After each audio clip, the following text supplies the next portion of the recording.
E se eu te contar que o nome vacina tem tudo a ver com vacas? Esse elemento essencial para a vida humana que nos protege há séculos contra doenças tem uma história fascinante. No dia 9 de junho, celebramos no Brasil o Dia Nacional da Imunização.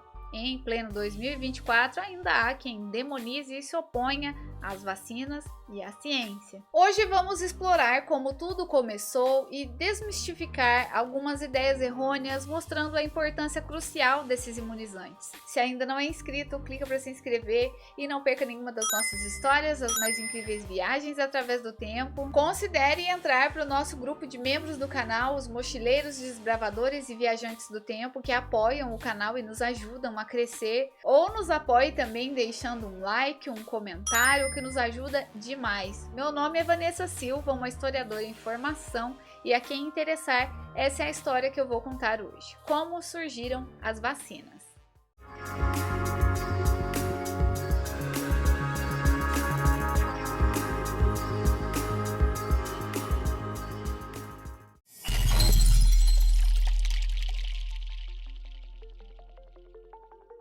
Bom, pessoal, eu até entendo que o medo do desconhecido pode abater algumas pessoas, ainda mais num mundo rodeado de notícias falsas que circulam por aí, a troco de absolutamente nada, a não ser causar pânico desnecessário. Mas me dá uma chance de contar do meu jeitinho toda a história da vacina. Quem sabe, a partir daqui você passa a enaltecer esse feito comigo ou reconsiderar algumas das suas ideias formadas e enxergar essa dádiva da ciência como algo essencial para a nossa qualidade de vida. Primeiro, como que funciona uma vacina? Agentes patógenos, que são vírus ou bactérias atenuados ou mortos, são introduzidos no paciente, muitas vezes por injeção.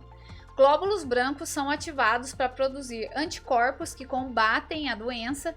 Se o paciente se depara com essa doença mais tarde, o corpo já sabe como lidar com esse invasor e os anticorpos vão neutralizar as células invasoras. Basicamente e bem resumidamente, é assim que uma vacina funciona. Vocês podem encontrar por aí pessoas especializadas que vão saber explicar de uma forma mais complexa. Mas esse conhecimento que temos hoje foi descoberto há muito tempo atrás. O que se sabe por meio de pesquisas e anotações é que os conceitos de imunização começaram a ser utilizados na China, lá no século X, e tem a ver com a doença que iniciou o processo de imunização e também a primeira a ganhar uma vacina, que foi a varíola. A varíola foi uma doença infecciosa causada por duas estirpes do vírus da varíola, varíola major e varíola minor. E antes disso, as primeiras evidências dessa doença datam do século III, em múmias egípcias, e ao longo da história a varíola ocorreu em surtos.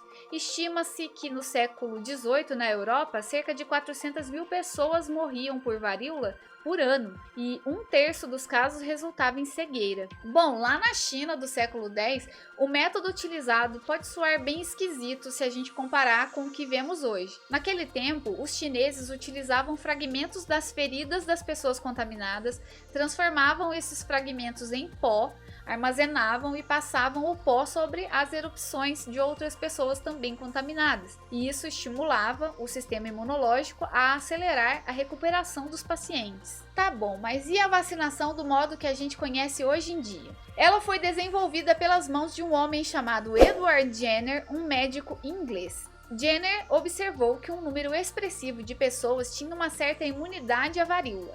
Ele investigou as características comuns dessas pessoas e percebeu que todas eram ordenhadoras de vacas, que tinham se contaminado com a cowpox, uma doença do gado semelhante à varíola humana. Essa varíola bovina formava pústulas, aquelas feridas na pele do gado, mas não causava a morte dos animais.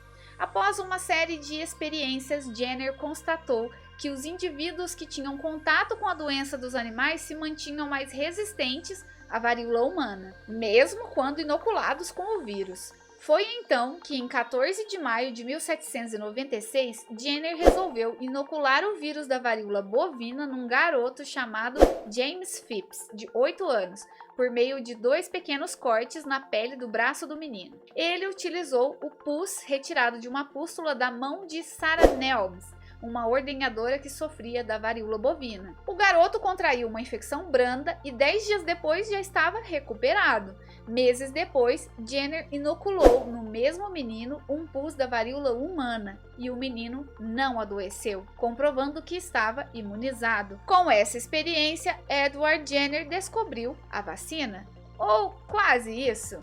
Ele não foi o primeiro. Peter Plitt, um professor de uma escola rural em Kiel, no Ducado de Holstein, atualmente parte da Alemanha, realizou procedimentos similares ao de Edward Jenner antes do famoso experimento com James Phipps. Em 1791, Plitt usou o material de varíola bovina para imunizar contra a varíola humana, inoculando 3 crianças com pus de lesões de cowpox. Plitt notou que essas crianças não contraíram varíola, o que sugeria que estavam protegidas contra a doença. No entanto, Plitt não conseguiu divulgar amplamente suas descobertas e, como resultado, seu trabalho não recebeu a mesma atenção ou reconhecimento que o de Jenner. A contribuição de Plitt foi redescoberta posteriormente, mas é Edward Jenner quem é amplamente creditado como o pioneiro da vacinação devido à sua publicação detalhada em 1798, que trouxe uma validação científica e ampla aceitação de seu método. A história de Peter Plitt é um exemplo de como várias pessoas podem trabalhar de forma independente em descobertas científicas similares, mas a disseminação e o impacto das suas descobertas podem variar significativamente. Bom, lá no comecinho do vídeo eu disse que o nome vacina tem a ver com vacas, e é isso, gente. A origem da palavra vacina vem do latim vacinus, que significa vaca ou derivado de vaca, e esse nome foi utilizado por causa da descoberta de Jenner ser utilizando a doença bovina. Agora, quando você for se vacinar, você vai lembrar que a vacina se chama vacina por causa das vaquinhas. A partir de então, Jenner começou a imunizar crianças com material retirado diretamente das pústulas dos animais, passando de braço a braço. Em 1798, ele divulgou sua descoberta em um trabalho chamado Um Inquérito sobre as Causas e os Efeitos da Vacina da Varíola, e essa foi a primeira documentação oficial desse procedimento. Jenner enfrentou sérias resistências porque o medo não é de hoje, muito menos as notícias falsas. A classe médica também demonstrava muito ceticismo e fizeram uma ferrenha oposição. Muitos grupos religiosos alertavam para o risco de degeneração da raça humana pela contaminação com material bovino. Eles falavam de vacalização ou minotaurização, achando que usando materiais bovinos as pessoas se transformariam em seres metade humano, metade gado. Esse era o medo que se espalhava para muita gente, mas em pouco tempo a imunização conquistou a Inglaterra porque os números mostravam a sua eficácia. Em 1799 foi criado o primeiro Instituto Vacínico em Londres e em 1802, com o apoio da família real, foi fundada a Sociedade Real Janneriana para a extinção da varíola. Essa descoberta de Jenner se espalhou não só pela Europa, mas pelo mundo todo. A partir de 1800, a Marinha Britânica começou a adotar a vacinação. Napoleão Bonaparte introduziu a vacinação em seus exércitos e também imunizou seu filho. Nas Américas, a vacina chegou pelas mãos do médico Benjamin Waterhouse, de Harvard, e se popularizou a partir de 1801, quando o então presidente Thomas Jefferson foi vacinado. Um imunizante chegou a Portugal em 1799 dentro de um pequeno frasco. Dom Pedro, o futuro imperador do Brasil, e seu irmão foram imunizados. Em 1804, o Marquês de Barbacena trouxe a vacina para o Brasil. Foi transportada pelo Atlântico através de seus escravos que iam passando a infecção vacinal um para o outro, braço a braço, durante a viagem. Essa vacinação linfa braço a braço era um método rudimentar utilizado no início da vacinação, especialmente durante a disseminação da vacina contra a varíola no século XIX. Esse método envolvia a transferência direta do material vacinal entre pessoas,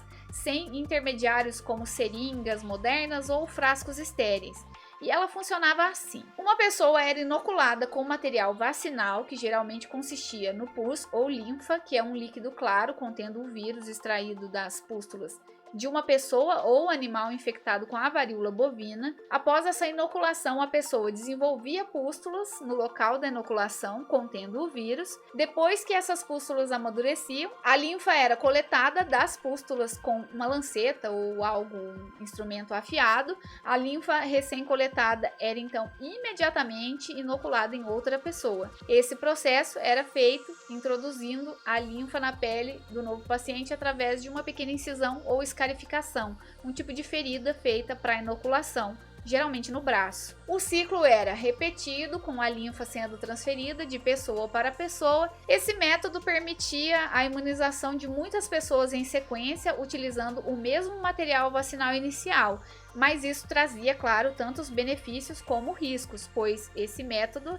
era eficaz para disseminar a vacina rapidamente sem a necessidade de armazenamento avançado ou distribuição de frascos de vacina, especialmente útil em áreas remotas ou durante viagens marítimas muito longas. Mas o principal risco era a transmissão de outras doenças. Naquela época, a compreensão sobre doenças transmissíveis não era tão avançada e a esterilização dos instrumentos não era sempre realizada adequadamente. E isso poderia resultar na transmissão de infecções secundárias como sífilis, erisipela e hepatite B. Em resumo, a vacinação linfa braço a braço foi um método pioneiro que permitiu a rápida disseminação das vacinas, apesar dos riscos significativos envolvidos. A solução para resolver esse problema foi retornar ao vírus original, o da varíola das vacas. Apesar de toda a oposição, a vacinação aos poucos foi se generalizando, muitas vezes sob pressão do governo. Ela se tornou obrigatória na Baviera em 1807, na Dinamarca em 1810, na Suécia em 1814, em vários estados germânicos em 1818, na Prússia em 1835 e finalmente na Inglaterra em 1853.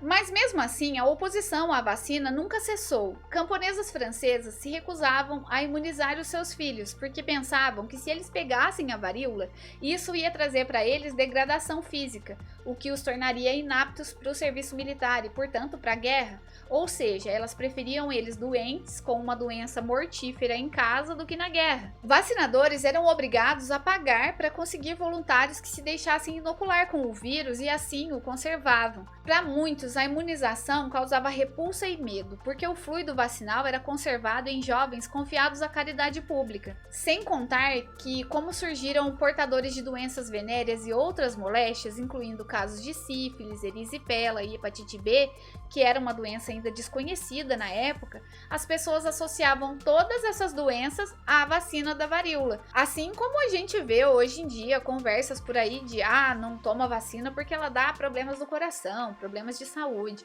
Mas enfim, nada teve uma contribuição maior para a resistência à vacina quanto as epidemias de varíola da década de 1820, quando um grande número de pessoas já imunizadas também adoeceu. Foi então que se descobriu que a proteção não era eterna e que era preciso tomar mais doses da vacina. Mas depois vamos ver que o vírus da varíola é um patógeno de DNA de grande estabilidade genética, o que significa que ele não sofre mutações frequentes.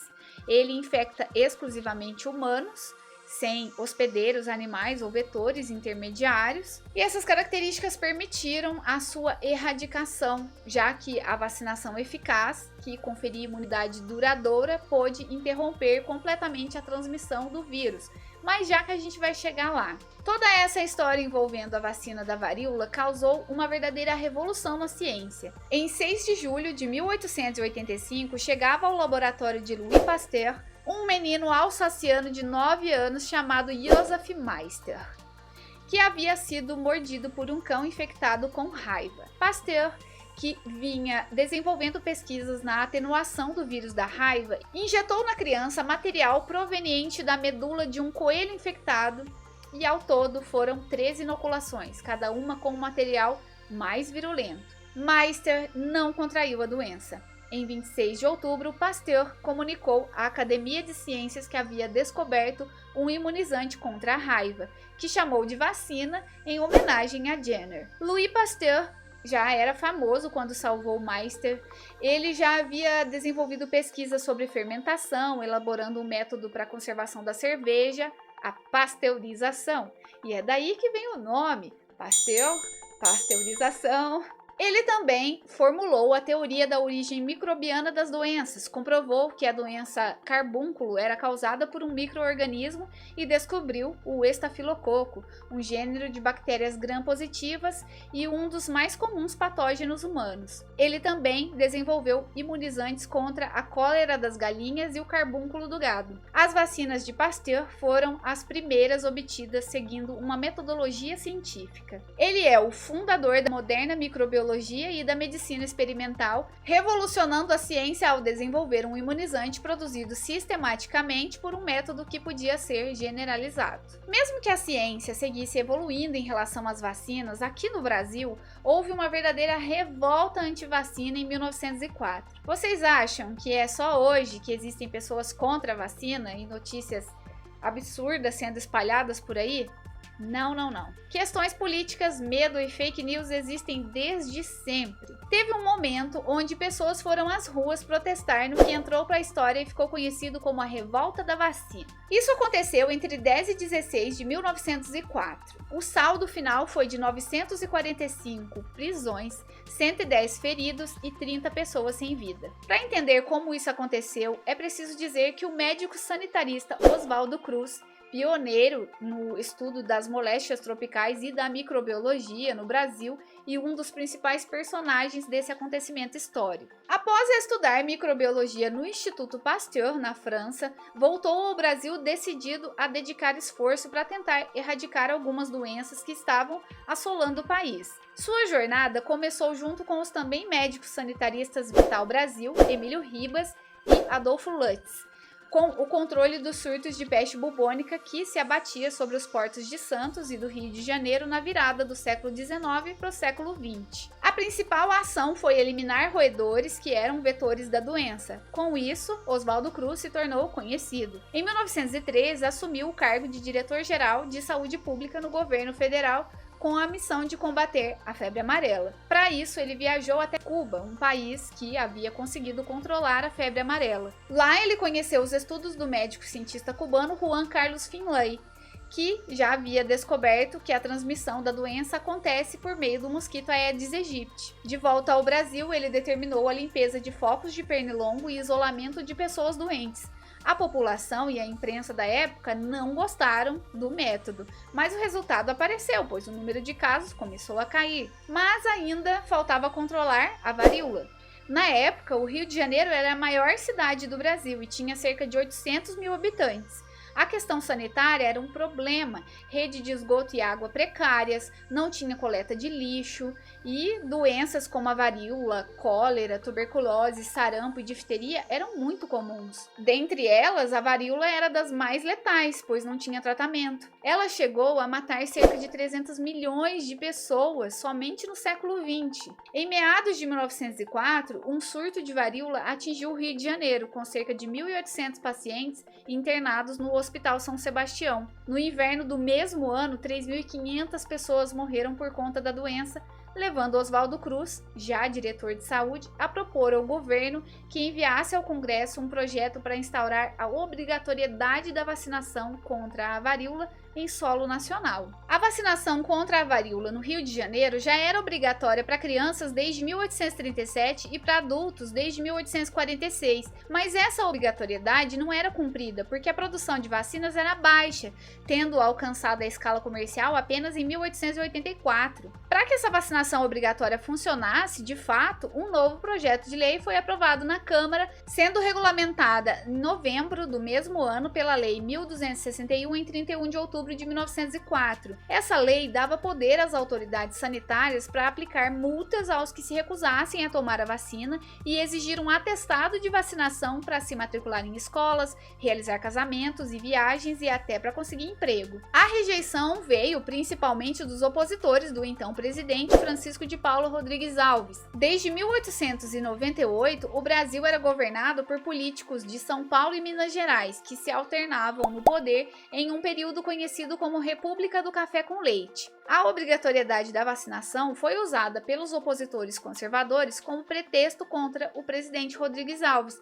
Após um encontro no Centro de Classes Operárias em 5 de novembro de 1904, liderados pelo senador Lauro Sodré, foi criada a Liga contra a Vacinação Obrigatória. E qual era o cerne dessa disputa? Oswaldo Cruz argumentava que em vários países europeus a vacinação tinha sido aplicada e salvado vidas. No entanto, os políticos se mostravam contrários. Por falta de informação, as pessoas também acreditavam no que eles falavam, que as suas casas iam ser invadidas rotineiramente para vaciná-los à força, já que os agentes de saúde tinham autorização para entrar nas casas. Além disso, a população não compreendia a ciência por trás da vacina feita a partir do vírus causador da varíola bovina, e circulavam boatos de que quem tomasse o imunizante passaria a se parecer com uma vaca. E lembram lá no começo, quando Jenner criou a vacina e religiosos falavam sobre minotaurização e vacalização? Essa ideia estava ressurgindo em 1904. Em 10 de novembro, uma revolta liderada pela Liga contra a Vacina Obrigatória teve início. Houve tiros, gritos, vaias, interrupção do trânsito, estabelecimentos fechados e casos de violência. Tudo isso foi registrado nas edições do jornal Gazeta de Notícias em 14 de novembro, no Rio de Janeiro. Os confrontos com a polícia começaram com uma reunião entre opositores da lei, principalmente estudantes.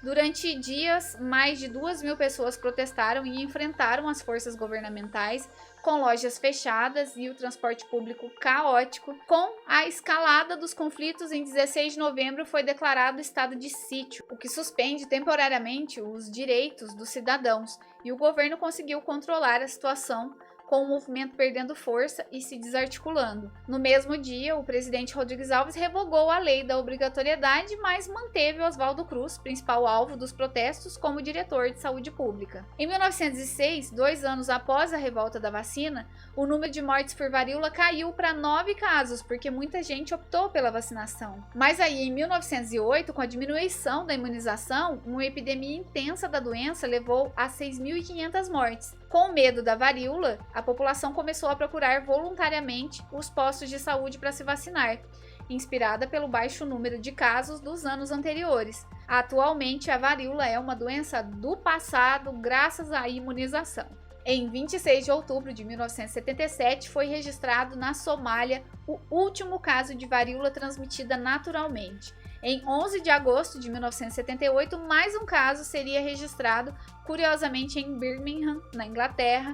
Janet Parker, uma fotógrafa médica que trabalhava no mesmo corredor onde se manipulava o vírus da varíola adjacente a um laboratório da Faculdade Médica da Universidade de Birmingham, veio acidentalmente contrair a doença através de tubos de ventilação e faleceu. O vírus hoje é guardado em 2 centros governamentais bem vigiados, os Centros de Controle de Prevenção de Doenças, CDC, em Atlanta, dos Estados Unidos, e no Instituto Vector, na Rússia.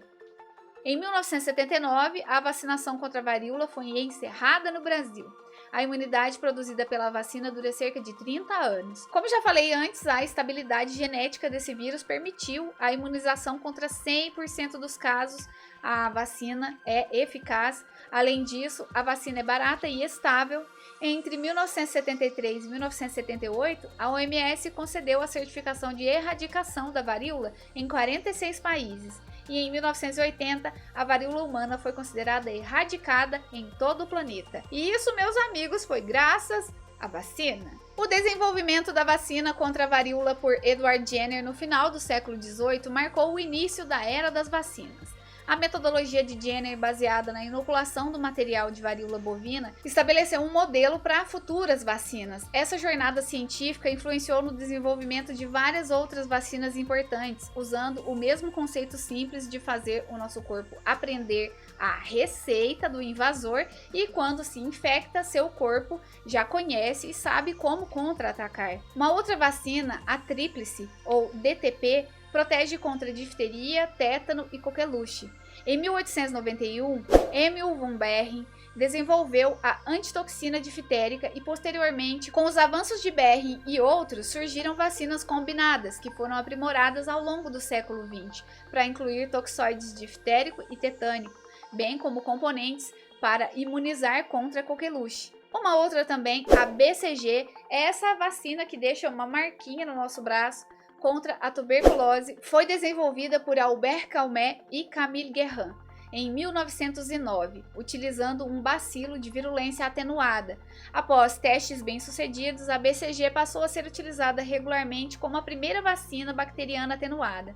Introduzida no Brasil em 1925, é aplicada em recém-nascidos até hoje. A vacina contra a hepatite B foi um marco da biotecnologia moderna, utilizando a tecnologia do DNA recombinante.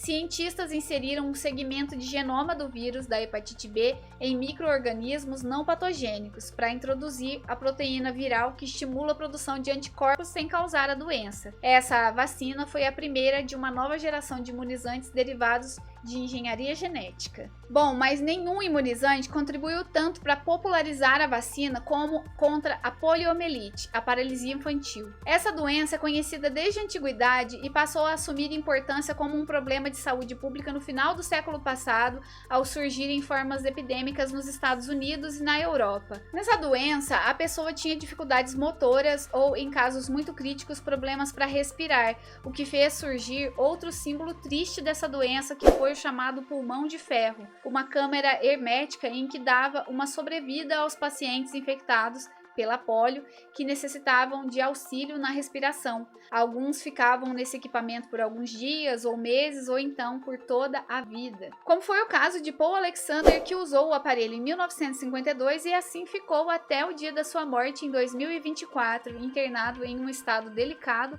após infecção por outra doença, a Covid-19. Hoje, a estadunidense Martha Lillard é a última sobrevivente vítima da polio usando o pulmão de ferro. O impacto causado pela visão de crianças paralíticas levou a população americana a uma mobilização sem precedentes nas marchas do Dime, em que as pessoas saíram às ruas em todo o país pedindo um dime, que é uma moeda de 10 centavos, para custear a pesquisa de uma vacina contra a poliomielite. Bilhões de dólares foram arrecadados e, em 1949, Jonas Salk desenvolveu uma vacina a partir de vírus inativados, vírus mortos, que foi testada em 45 mil crianças nos Estados Unidos. Em 1954, o primeiro imunizante do mundo a ser produzido em cultura de tecidos nas células de rim de macaco, e reunir mais de uma subespécie de vírus, poliovírus 1, 2 e 3. No mesmo ano, Albert Sabin desenvolveu a vacina atenuada contra a poliomielite, a primeira a ser aplicada por via oral, aquela que aqui no Brasil conhecemos através do Zé Gotinha. A vacina Sabin facilita a obtenção de altos níveis de imunidade coletiva. Em 19 de março de 1989, o Brasil confirmou o último caso de poliomielite em território nacional. Essa conquista só foi possível graças às ações de vacinação em larga escala, conferindo aos brasileiros o certificado de eliminação da doença. O último registro ocorreu no município de Souza, em Pernambuco. No entanto, há grande preocupação com a reintrodução do vírus devido à atual baixa cobertura vacinal contra a doença. Os discursos anti-vacina estão instigando o medo nas pessoas, o que as leva a pararem de se vacinar. A proteção contra a poliomielite nunca esteve tão baixa, com um percentual de vacinação de apenas 72% em 2022 e menos de 71% no ano anterior, 2021. O Brasil é visto como tendo um programa de vacinação que é referência internacional em saúde pública, devido às campanhas muito eficazes na imunização de doenças realizadas aqui. É muito preocupante que discursos incentivem as pessoas a não se imunizarem. Já ouvi diversas pessoas dizendo que não tomam a vacina porque acreditam que é para exterminar pessoas, entre outros absurdos. Se observarmos, é difícil conhecer pessoalmente alguém que tenha sofrido algo grave ou perdido a vida devido à vacinação, ou até mesmo ouvido relatos confiáveis sobre isso. Qual seria a motivação de um governo gastar bilhões de dinheiro para infectar pessoas a ponto de exterminá-las? O que o governo ganha com isso? Reforço que devemos acreditar na ciência, pois ela salva vidas, assim como as vacinas. passamos juntos por uma pandemia e só conseguimos sair dessa situação por meio da vacinação. Os casos de reações mortais ou adversas graves em vacinas são extremamente raros e insignificantes em comparação com os benefícios da imunização em larga escala. As vacinas passam por rigorosos testes de segurança antes de serem aprovadas para uso e são continuamente monitoradas após a distribuição para detectar qualquer evento adverso.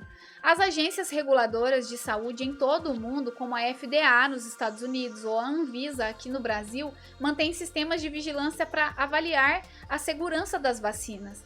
É importante notar que algumas reações adversas podem ocorrer após a vacinação, como dor no local da injeção, febre baixa ou reações alérgicas leves. No entanto, esses casos são geralmente brandos e temporários. Reações graves são extremamente raras, como já disse, e na maioria das vezes são menos comuns do que as complicações graves causadas pelas doenças que as vacinas previnem. Resumindo, embora seja importante reconhecer que existem riscos associados a qualquer intervenção médica, incluindo as vacinas, os benefícios da vacinação superam significativamente os riscos, ajudando a prevenir doenças graves, salvar vidas e proteger comunidades inteiras contra surtos de doenças infecciosas. A luta contra a varíola e o sucesso da sua vacina pavimentaram o caminho para esses avanços, demonstrando a eficácia e a importância das vacinas na prevenção de doenças infecciosas. A experiência acumulada com a erradicação da varíola mostrou a importância da imunização em massa, ajudou a desenvolver métodos de produção em larga escala e estabeleceu a confiança na ciência das vacinas, contribuindo para o rápido desenvolvimento de vacinas em resposta a crises sanitárias, como a da pandemia de Covid-19, por exemplo. O estudo da vacina da varíola não apenas revolucionou a ciência médica, mas também abriu caminho para criações de outras vacinas que salvam incontáveis vidas ao longo da história. A metodologia pioneira de Edward Jenner, ao utilizar o vírus da varíola bovina para imunizar contra a varíola humana, estabeleceu os princípios fundamentais da vacinação que ainda usamos hoje. Esse avanço permitiu o desenvolvimento de imunizantes para diversas doenças como a poliomielite, a tuberculose, a febre amarela, entre outras. O impacto duradouro desse progresso científico foi evidenciado na resposta recorde à pandemia da Covid-19. Utilizando tecnologias modernas como o de RNA, os cientistas conseguiram desenvolver vacinas eficazes em tempo recorde, algo inimaginável há apenas algumas décadas. Essa rapidez na criação e distribuição das vacinas foi crucial para controlar a disseminação do vírus, salvar milhões de vidas e permitir que a sociedade começasse a retornar à normalidade. E aqui chegamos ao fim de mais uma história. É vital reconhecer a importância desse processo para a humanidade. A vacinação é uma ferramenta essencial para a saúde pública, capaz de prevenir epidemias e erradicar doenças. Investir na ciência e confiar na eficácia das vacinas é fundamental para proteger as gerações futuras e garantir um mundo mais seguro e saudável para todos. A escolha de se imunizar é de cada um. Afinal, somos todos donos das nossas próprias vidas. Eu opto pela imunização e estou com as vacinas todas em dia. Quem sabe, com mais conhecimento, cada vez mais pessoas vão optar por isso também. Espero que esse conhecimento de hoje possa contribuir para esclarecer dúvidas ou medos relacionados à vacina.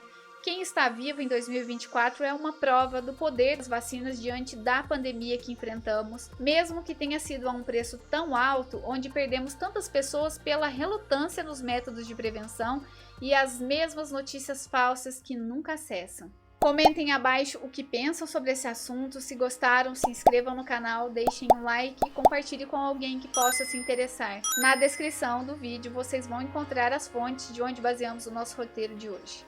Por enquanto, é isso. Tenham todos uma ótima semana e até a próxima história.